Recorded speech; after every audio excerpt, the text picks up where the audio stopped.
তাহান কাকাটা দুটা প্রশ্ন করি। আচ্ছা কাকা, কেমন আছেন? ওরে বাপু, আছি তো বাপু, ভালোই আছি। দেখ আপনার প্রশ্নটা ধরেন, আপনারা আমি আসতেছি আসতেছি পথে একটা আম পাইছি, আমটা আমি পাইছি, তখন আমটা খাইবো কেডা? আম যখন বাপু তুমি পাইছো, তুমি খাও, আমি ওদি খাই না বাপু, তুমি খাও। এবার ধরেন আটটাছি আটটাছি বুঝলেন, ওখানে যা দেখি যে একটা টেইলার্স পিছন সাইড সেলাই করে। এবার অনেক কিছু সেলাই করে, পিছন সাইড সেলাই করে, এখন কাটা সেলাই করবো।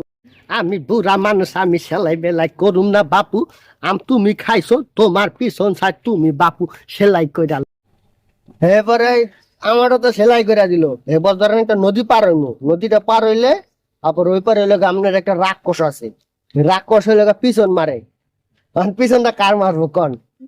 ওহ না, কি করুম, তোমার দা তো সেলাই করা বাপু, ওহ না, আমি আইজারা রয়েছে, আমার তো সেলাই করা না, আমার দাই কখন পিছনটা দিব, কি করুম?